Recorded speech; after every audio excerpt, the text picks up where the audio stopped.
Hello mga kalakwatsa! For today's episode ay gagawa naman tayo ng budget-friendly ulam. Pwede nyo rin itong gawing negosyo or pangbaon ng mga bata sa school. Nag-grind lang tayo ng carrots, sibuyas at saka bawang and then nilagay natin sa tofu natin.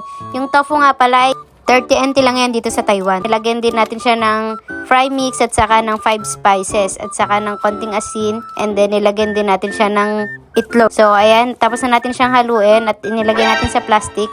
Para yan naman ang gagamitin natin para mabilis natin siyang mai-fry.